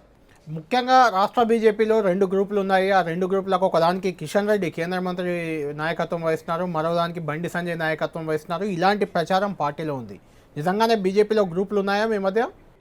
టెంటీ వాళ్ళకి తెలియాలి ఆ విషయం, నాకైతే తెలియదు. అది అంటే గ్రూప్ రాజకీయాలను కిషన్ రెడ్డి గారు గ్రూప్ రాజకీయాలు ఎప్పుడు మీరు ప్రోత్సహించలేదు గతంలో కూడా, ఇప్పుడే ఈ ప్రచారం ఎందుకు వస్తుంది? చాలా మంది చాలా రకాలుగా మాట్లాడతారు. ఇప్పుడు మీరు మాట్లాడారు కదా, ఈ విషయం తెలంగాణ ప్రజలకందరూ తెలిసింది కదా, కాబట్టి ఇదే చర్చ జరుగుతుంది నిజంగా ఉందేమో అని. కాబట్టి ఖచ్చితంగా నేను గత 1980 నుంచి పార్టీలో ఉన్నాను, 16 సంవత్సరాలు పార్టీ ఆఫీసులో ఉండి పనిచేశాను. అందరి రాష్ట్ర అధ్యక్షుడి దగ్గర మొత్తం ముఖ్యమైనటువంటి ఒక కార్యకర్తగా పనిచేశాను. కుర్చీలేసే నుంచి బెంచీలేసే నుంచి నేను ఈరోజు కేంద్ర మంత్రిగా, రాష్ట్ర అధ్యక్షుడిగా, యువమోర్చా రాష్ట్ర అధ్యక్షుడిగా 3 సార్లు తెలంగాణ ఒకసారి ఆంధ్రకు 2 సార్లు రాష్ట్ర అధ్యక్షుడిగా పనిచేశాను. కాబట్టి అనేక సంవత్సరాలుగా పార్టీ ఉన్నా నాకు గ్రూప్ అనేది తెలియదు, నాకు అనేది రాదు. మీరు చెప్పినా ఇంకోరు చెప్పినా నాకు ఆ శక్తి లేదు, నేను చేయలేను గ్రూప్ రాజకీయాలు. నేను పార్టీ రాజకీయాలే తప్ప గ్రూప్ రాజకీయాలు చేయలేను. కాబట్టి ఎవరైనా అనుకుంటే, ఎవరైనా ప్రచారం చేసుకుంటే అది తప్పు అని మనం చేస్తా ఉన్నాం. ఓకే, ఇంకొక విషయం చెప్పండి. ఈ మధ్య మీ బీజేపీ పార్టీకి ఒక బలమైన నమ్మకం వచ్చినట్లుంది, తెలంగాణలో రానున్న ప్రభుత్వం మాదే అని. దాంతో మీ ఎంపీలు, ముఖ్యంగా మీ అధ్యక్షుడు సంజయ్ కావచ్చు, ధర్మపురి అరవింద్, ఇలాంటి వాళ్ళంతా కూడా ఎంపీలను పక్కన పెట్టి ఎమ్మెల్యే వైపు దృష్టి పెడుతున్నట్లు ఒక ప్రచారం ఉంది. ధర్మపురి అరవింద్ స్వయంగా ప్రకటించారు, ఆర్మూర్ నుంచి పోటీ చేస్తానని కూడా గతంలో చెప్పారు. బండి సంజయ్ కూడా వేములవాడ, కరీంనగర్ ఇలా అసెంబ్లీ నియోజకవర్గాలపై ఫోకస్ పెట్టినట్లు తెలుస్తుంది. కిషన్ రెడ్డి కూడా రానున్న ఎన్నికల్లో ఎంపీగా పోటీ చేయబోతున్నారా, ఎమ్మెల్యేకు రాబోతున్నారా మళ్ళీ అంబర్పేట్? ఈ డిస్కషన్లో నిర్ణయం జరగదు. అది మీరు అడిగితే నేను జవాబు చెప్పడము, నేను జవాబు చెప్తే అది నిర్ణయం అనేది కాదు. అది జరిగేది భారతీయ జనతా పార్టీ జాతీయ నాయకత్వంలో కానీ, లేకపోతే స్టేట్ ఎలక్షన్ కమిటీలో కానీ, జాతీయ స్థాయిలో కానీ అది నిర్ణయం జరుగుతుంది. ఎవరు ఎక్కడ పోటీ చేయాలి, ఏ సీట్లో పోటీ చేయాలి, ఎమ్మెల్యేగా పోటీ చేయాలా, ఎంపీగా పోటీ చేయాలా, ఏది చేయాలో మా పార్టీ సమిష్టిగా కూర్చొని నిర్ణయం తీసుకుంటారు తప్ప టీవీ డిస్కషన్లో నిర్ణయం కాదు అది. అంటే కిషన్ రెడ్డి గారు, ఇక పవన్ కళ్యాణ్కు 2 తెలుగు రాష్ట్రాల్లో మార్కెట్ ఉంది, 2 తెలుగు రాష్ట్రాల్లో కోట్లాది మంది అభిమానులు ఉన్నారు. కానీ కేవలం ఒక ఆంధ్రప్రదేశ్ వరకే మిత్రపక్షంగా మీరు ఆయన ఎందుకు చూస్తున్నారు? మిమ్మల్ని ఆయన కూడా ఒక ఆంధ్రప్రదేశ్ వరకే మిత్రపక్షంగా ఎందుకు చూస్తున్నారు? ఎందుకంటే ఎమ్మెల్సీ ఎన్నికల్లో ఇక్కడ టీఆర్ఎస్ అభ్యర్థిని గెలిపించమని బహిరంగంగానే ప్రకటన చేశారు. అప్పుడు ఉన్నటువంటి కొంత మిస్అండర్స్టాండింగ్స్ అట్లా జరిగింది. లేకపోతే పవన్ కళ్యాణ్ తోటి మేము రానున్న రోజుల్లో కూడా కాంగ్రెస్ వ్యతిరేకంగా ఆయన ఓ రోజు గతంలో పిలుపునిచ్చి పనిచేశారు. ఆ రోజు అలా అన్నగారు పార్టీ పెట్టినప్పుడు కూడా చాలా విస్తృతంగా ప్రచారం చేశారు. తర్వాత పార్టీ ప్రారంభించారు. ఈరోజు ఆంధ్రలో మేమిద్దరం కలిసి పనిచేస్తా ఉన్నాం. జనసేన, భారతీయ జనతా పార్టీ ఆంధ్ర రాష్ట్రంలో కలిసి పనిచేస్తున్నది. తెలంగాణలో కూడా దశల వారీగా, అవసరాల వారీగా తప్పకుండా మేము కలిసి పనిచేస్తాం. మాకు ఏ రకమైనటువంటి ఇబ్బందులు లేవు. కొంత మిస్అండర్స్టాండింగ్స్తో, కొన్ని చిన్న ఒక అవగాహన లోపంతో మా తరఫున కావచ్చు, వాళ్ళ తరఫున కావచ్చు, కమ్యూనికేషన్ గ్యాప్ కారణంగా కొంత ఆ రకంగా మరి మిస్అండర్స్టాండింగ్తో, కమ్యూనికేషన్ గ్యాప్తో ఆ రకమైన నిర్ణయం తీసుకున్నారు తప్ప తెలంగాణలో కూడా భవిష్యత్తులో తప్పకుండా మేమందరం కూడా ఈరోజు తెలంగాణలో జాతీయ భావజాలంతో పవన్ కళ్యాణ్ కానీ ఇంకెవరు కలిసి వచ్చే శక్తులు ఎవరైనా ఉంటే వాళ్ళందరితో కానీ కలిసి పనిచేస్తాము. అందులో ఏ రకమైనటువంటి ఇబ్బంది లేదు మాకు. అనేక రకాలుగా ఈ రాష్ట్రంలో మరి కవులు, కళాకారులు అనేక వేదికలు ఉన్నాయి. తెలంగాణ కోసం పోరాటం చేసిన వేదికలు ఉన్నాయి. వాళ్ళందరూ కూడా ఈరోజు టీఆర్ఎస్ పట్ల పూర్తి అసంతృప్తితో ఉన్నారు. రానున్న రోజుల్లో తప్పకుండా తెలంగాణ ఉద్యమంలో పాల్గొన్నటువంటి అనేక ఉద్యమకారులను కానీ, అనేక సంఘాలను కానీ, అనేక వేదికలు కానీ కలుపుకొని ముందుకెళ్లేటువంటి ప్రయత్నం భారతీయ జనతా పార్టీ తప్పకుండా సరైన సమయంలో నిర్ణయం తీసుకొని ముందుకెళ్తాం. అంటే కిషన్ రెడ్డి గారు, మీ వెర్షన్ ఎలా ఉంటే మీ పార్టీ అధ్యక్షుడు బండి సంజయ్ చేసిన ప్రకటన కేవలం పవన్ కళ్యాణ్తో పొత్తైన రాజకీయమైన ఆంధ్రప్రదేశ్ వరకే పరిమితం, తెలంగాణలో మాకు సంబంధం లేదు అని, దాన్ని ఎలా అర్థం చేసుకోవాలి? అప్పటి వరకు నిర్ణయం తీసుకోలేదు. తప్పకుండా ఆ రకంగా వారి అభిప్రాయం వ్యక్తం చేసి ఉండొచ్చు. కానీ నేను ఒక విషయం మనవి చేస్తా ఉన్నాను, తప్పకుండా భారతీయ జనతా పార్టీ కలిసి వచ్చేటువంటి శక్తులన్నింటిని కూడా కలుపుకోతాం. అందులో పవన్ కళ్యాణ్ గారు కానీ, నేను ఇంతకుముందు చెప్పాను, ఉద్యమకారులు కానీ, ఉద్యమ నాయకులు కానీ, వేదికలు కానీ, సంస్థలు కానీ, వ్యక్తులు కానీ అందరినీ కలుపుకొని పోతాం. అందులో ఏ రకమైనటువంటి పొరపాటు లేదు. కిషన్ రెడ్డి గారు కేంద్ర కేబినెట్ మంత్రిగా ఉన్నారు కాబట్టి ఎక్కువ మంది వివరణ కోరుకుంటున్న ప్రశ్న, 5 రాష్ట్రాలు ఎన్నికలు ఉన్నాయి కాబట్టి పెట్రోల్ డీజిల్ ధరలు పెరగలేదు, మార్చి 7తో 5 రాష్ట్రాల ఎన్నికలు కూడా ముగుస్తుంది, ముగిసిన గంటల్లోనే మళ్ళీ పెట్రోల్ డీజిల్ ధరలు బగ్గుమంటాయి అంటున్నారు. అలా జరగదు, ఇక పెరగవు అని ఒక కేబినెట్ మంత్రిగా స్పష్టమైన హామీ ఇవ్వగలరా? మీ చేతిలో ఉందా, నా చేతిలో ఉందా, ప్రధానమంత్రి చేతిలో ఉందా? చెప్పండి. అది మన చేతిలో ఉందా? ప్రపంచ స్థాయిలో క్రూడ్ ఆయిల్ని బట్టి నిర్ణయాలు ఉంటాయి. వినండి. ఒకరోజు అటు ఇటు చేయవచ్చు ఎవరైనా కూడా, అంతే తప్ప ఇది భారతీయ జనతా పార్టీ కాదు, గతంలో కాంగ్రెస్ పార్టీ ఒక నిర్ణయం తీసుకుంది. ఈ యొక్క పెట్రోల్ ధరలు ప్రపంచ మార్కెట్కి అనుకూలంగా మనం మార్పులు చేయాలనే విషయం తీసుకున్నాం. అది కాబట్టి తప్పకుండా ఆ దిశలోనే ఏదైనా ఉంటుంది తప్ప, ఇప్పుడు ప్రపంచవ్యాప్తంగా ధరలు తగ్గినప్పుడు మన దగ్గర కూడా తగ్గుతుంది. ఎందుకు తగ్గదు? అదేవిధంగా ప్రపంచంలో క్రూడ్ ఆయిల్ ధరలు పెరిగినప్పుడు అది ఎందుకంటే మన హైదరాబాద్లోనో మన ఢిల్లీలోనో పెట్రోల్ ఉత్పత్తి కాదు. పెట్రోల్ వచ్చేది ఇతర దేశాల నుంచి వస్తుంది మెజార్టీ. అది వాస్తవం. కానీ 3 నెలల్లో కూడా ప్రయత్నం చేస్తా ఉన్నాము. గత 3 నెలల్లో కూడా పెరగడం తగ్గడం ఉంది కదా. ఎన్నికలు ఉన్నాయి కాబట్టి పెరగలేదు అంటున్నారు. ఉన్నది ఇప్పుడు కూడా ఉంటది. ఎందుకు ఎన్నికలు కూడా ముగిసిన తర్వాత పెరుగుతుంది అంటున్నారు. గత 15-20 రోజుల క్రితం కూడా పెరిగింది, తగ్గింది. నేను మనవి చేసేది ఏంటంటే పెట్రోల్ ధరలు నీ చేతిలో, నా చేతిలో, ప్రధానమంత్రి చేతిలో, కేబినెట్ మినిస్టర్ చేతిలో లేవు. అవి మన దేశం చేతిలో కూడా లేదు, భారతదేశం చేతిలో కూడా లేదు. ఒకసారి మనం అందరం కలిసి ఒక నిర్ణయం తీసుకున్నాము. ఆ నిర్ణయం తర్వాత తప్పకుండా ఒకటి నేను మీకు మనవి చేస్తా ఉన్నాను. ఈరోజు పదే టీఆర్ఎస్ నాయకులు మాట్లాడుతున్నారు కదా. కేసీఆర్ గారు కేంద్ర మంత్రిగా ఉన్నప్పుడు తెలంగాణ రాష్ట్రానికి ఏం చేసిండో చెప్పనాలా నేను ప్రశ్నిస్తున్నాను. ఈరోజు ఆయన కేంద్ర మంత్రిగా ఉన్నాడు కదా, తెలంగాణ రాష్ట్రానికి ఏం చేశారు, ఏం తీసుకొచ్చారు ఆయన? కనీసం ఆఫీస్కి వెళ్ళారా మినిస్టర్గా, మంత్రిగా? ఇవన్నీ ప్రశ్నించాల్సి వస్తుంది. కాబట్టి ఏదైనా సరే తప్పకుండా ఒక సమిష్టిగా ఈ తెలంగాణ రాష్ట్రాన్ని కానీ భారతదేశాన్ని కానీ రాజకీయాలు ఎన్నికలప్పుడు ఉంటాయి, మిగతా సమయంలో అభివృద్ధి చేసుకోవాలి. మేము ఎక్కడ కూడా ఈరోజు అనేక రకాలుగా విమర్శించినా కూడా మా ప్రధానమంత్రి గారు ముఖ్యమంత్రి జన్మదిన సందర్భంగా అభినందించారు. ఇప్పుడే కాదు, కొత్తగా కాదు.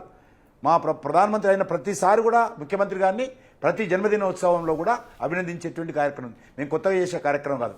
మీలో మార్పులు వస్తూ ఉన్నది. పూజలకు వస్తామని రారు, గవర్నరు 26 జనవరికి రారు, గవర్నర్ కలెక్టర్ ఉండరు, గవర్నర్ వస్తే. కాబట్టి ఈ మీలో మార్పు వస్తుంది తప్ప మా వైఖరిలో, భారతీయ జనతా పార్టీ వైఖరిలో ఈ తెలంగాణ విషయంలో కావచ్చు, దేశం విషయంలో కావచ్చు ఏ రకమైనటువంటి వైఖరిలో మార్పు రాదు. తప్పకుండా ఒక ఫెడరల్ సిస్టంలో భారతీయ జనతా పార్టీ ప్రభుత్వం తప్పకుండా న్యాయం చేస్తూ ఉంది. మేము వచ్చిన తర్వాత డివాల్యుయేషన్ ఫండ్స్ 10% పెంచాం. ఒక్కసారి స్వాతంత్రం వచ్చిన తర్వాత ఏ ప్రభుత్వం పెంచలేదు, మేము పెంచాం. అది 10% ఎట్ ఏ టైం కేంద్రానికి వచ్చే నిధులను రాష్ట్రాలకు నేరుగా ఇచ్చేటువంటి ప్రక్రియ మొదలుపెట్టాం. వారు మామూలు మాట్లాడితే ఎట్లా అండి? మీరు ఈరోజు గజ్వేల్కి ఏ రకంగా ఇచ్చుకుంటున్నారు, ఏ రకంగా సిద్దిపేట డబ్బులు ఇచ్చుకుంటున్నారు, ఏ రకంగా సిరిసిల్లకి ఇస్తున్నారు, ఎందుకు దుబ్బాకి ఇవ్వరు, ఎందుకు మెదక్ ఇవ్వరు, మిగతా జిల్లాలకు ఎందుకు ఇవ్వరు, ఎందుకు ఈరోజు మిగతా నగరంలో ఉన్న అసెంబ్లీ కాన్స్టిట్యున్సీలకు ఇవ్వరు? మీరు ఎమ్మెల్యేలు ఉంటున్నా, మీ కుటుంబ సభ్యులు మంత్రులుగా ఉండతానా, మీరు ఇష్టారాజ్యంగా అభివృద్ధి చేసుకోవడం లేదా? కాబట్టి మీరు పక్షపాతంతో ఉన్నారు, మేము పక్షపాతంతో లేము. మీరు మీ కుటుంబ సభ్యులకు మేలు చేసుకుంటున్నారు, మేము ఆ రకంగా మా పార్టీ కుటుంబ సభ్యులకు మేలు చేసుకోవడం లేదు. 5 రాష్ట్రాల ఎన్నికల ఫలితాలు నిజంగా దేశం కోసం పనిచేసేటువంటి పార్టీ. 5 రాష్ట్రాల ఎన్నికల ఫలితాలు మార్చి 10న వెలువడబోతున్నాయి. ఆ తర్వాత బీజేపీ డౌన్ఫాల్ మొదలు కాబోతుందని సీఎం కేసీఆర్ నమ్మకంగా ఉన్నారు. అంటే బీజేపీ ఇతర పక్షాలన్నీ ఆ ఎన్నికల్లో ఏమైనా తేడా ఫలితాలు వస్తే ఏకమైతే బీజేపీ పరిస్థితి ఎలా ఉండబోతుంది రానున్న రోజుల్లో? ఎన్నికల్లో ఆయనకున్న సర్వే ప్రకారము ఈరోజు ఆయన బీజేపీకి వ్యతిరేకంగా మాట్లాడుతున్నారు. సంతోషం. ఆయనకు ప్రజాస్వామ్య వ్యవస్థలో గౌరవ ముఖ్యమంత్రి గారికి పూర్తి స్వేచ్ఛ ఉంది. అది వద్దనేటువంటి అధికారం, కాదనేటువంటి అధికారం మీకు కానీ నాకు కానీ ఎవరికి లేదు. పోవచ్చు, వారు ఫెడరల్ సిస్టంలో భారతీయ జనతా పార్టీని ఓడించాలనే దృక్పథంతో వెళ్ళొచ్చు. పూర్తి స్వేచ్ఛ ఉంది. ఒకటి మనం చేస్తాం, నేను మాకు 2 స్థానాలు ఉన్నాయండి, 2 స్థానాలు వచ్చినాయి. ఒకసారి 2 స్థానాలు వచ్చినా కూడా అందరూ అవహేళన చేసినప్పుడు కూడా మేము మళ్ళీ పోరాటం చేసి, ఉద్యమాలు చేసి, ప్రజలను సంఘటితం చేసి, ప్రజల మద్దతు కూడగట్టుకుని వాజ్పేయి గారు అధికారంలోకి వచ్చారు. మళ్ళీ 2 సార్లు వాజ్పేయి గారు అధికారంలోకి వచ్చారు. మళ్ళీ ఇప్పుడు కూడా మేము ఇప్పుడైతే పూర్తి మెజార్టీతో మా సొంత కాళ్ళ మీద ప్రజల యొక్క ఆశీర్వాదంతో 2 సార్లు అధికారంలోకి వచ్చాము. మాకేమైతుందండి? We are for nation, we are for not family. We are, మా పార్టీ ప్రైవేట్ లిమిటెడ్ కంపెనీ కాదు. ఒకసారి ఓడిపోతే మూసేసే కంపెనీ కాదు మాది. మేము దేశం కోసం పుట్టిన పార్టీ. ఖచ్చితంగా మా చివరి శ్వాస వరకు కూడా మేము పోరాటం చేస్తాం. అధికారం కోసం పోరాటం కాదు మాది, దేశం కోసం మా పోరాటం. Right, thank you Kishan Reddy గారు. ఇంత బిజీ షెడ్యూల్లో కూడా 10 టీవీకి మీ విలువైన సమయాన్ని కేటాయించారు. ఇది ఈ వారం కేంద్ర మంత్రి కిషన్ రెడ్డి గారితో కూర్చున్న వారు. వచ్చే వారం మరో గెస్ట్తో కలుద్దాం.